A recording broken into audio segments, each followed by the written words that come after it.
মাধ্যমে শুরু হবে। প্রিয় সাথী ও বন্ধুগণ, আমি অত্র এলাকার বন্দনা গ্রুপের সভাপতি। আমাকে ছাড়া অত্র এলাকার কোনো অনুষ্ঠান উদ্বোধন হয় না, কথা বলেন ঠিক কিনা? যদি কেউ উদ্বোধন করতে চায় সেই অনুষ্ঠানে 140 ধরে হয়, কথা বলেন ঠিক কিনা?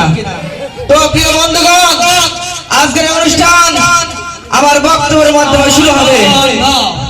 আজকে শুরু হবে আমার ফিতা কাটার মাধ্যমে। এই মুখলেস, আমাকে অপমান করা হচ্ছে নাকি? না না না, অনুষ্ঠান শুরু হবে আমার ফিতা কাটার মাধ্যমে। না না না, আজকের এই অনুষ্ঠান শুরু হবে আমার মোমবাতি জ্বালানোর মাধ্যমে। না না না, এই অনুষ্ঠান শুরু হবে আমার নেতার মাধ্যমে। আজকের এই অনুষ্ঠান শুরু হবে আমার মোমবাতি জ্বালানোর মাধ্যমে। না না, অনুষ্ঠান শুরু হবে ফিতা কাটার মাধ্যমে।